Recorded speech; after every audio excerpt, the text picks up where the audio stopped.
একযোগে ঢাকা চট্টগ্রামে দফায় দফায় বিক্ষোভ মিছিল করেছে নিষিদ্ধ সংগঠন ছাত্রলীগের নেতাকর্মীরা।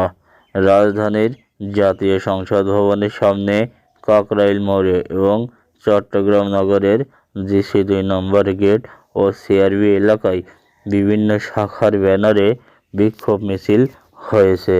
শুক্রবার এসব মিছিলের ভিডিও সামাজিক যোগাযোগ মাধ্যমে ছড়িয়ে পড়ে। আওয়ামী লীগের সমর্থিত বিভিন্ন ফেসবুক পেজ থেকে এসব ভিডিও শেয়ার করা হয়। ভিডিওতে দেখা যায় নগরের GC2 নম্বর গেট ও CRB এলাকায় মহানগর ছাত্রলীগ ও MS কলেজ ছাত্রলীগের ব্যানারে বিক্ষোভ মিছিল হয়েছে। GC এলাকায় মিছিলটি সকালে এবং লালখান বাজারে ও CRB এলাকায় মিছিলটি জুম্মার নামাজ পড়ে হয়েছে বলে দাবি করা হয়েছে।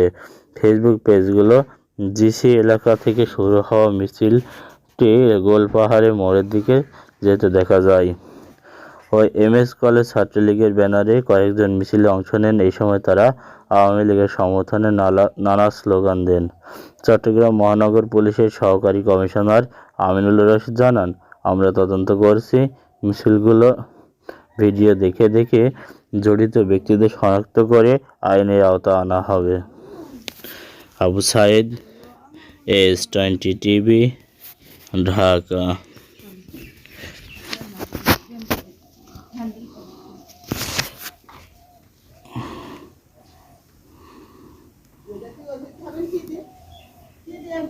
মাকাই বললাম এটা তো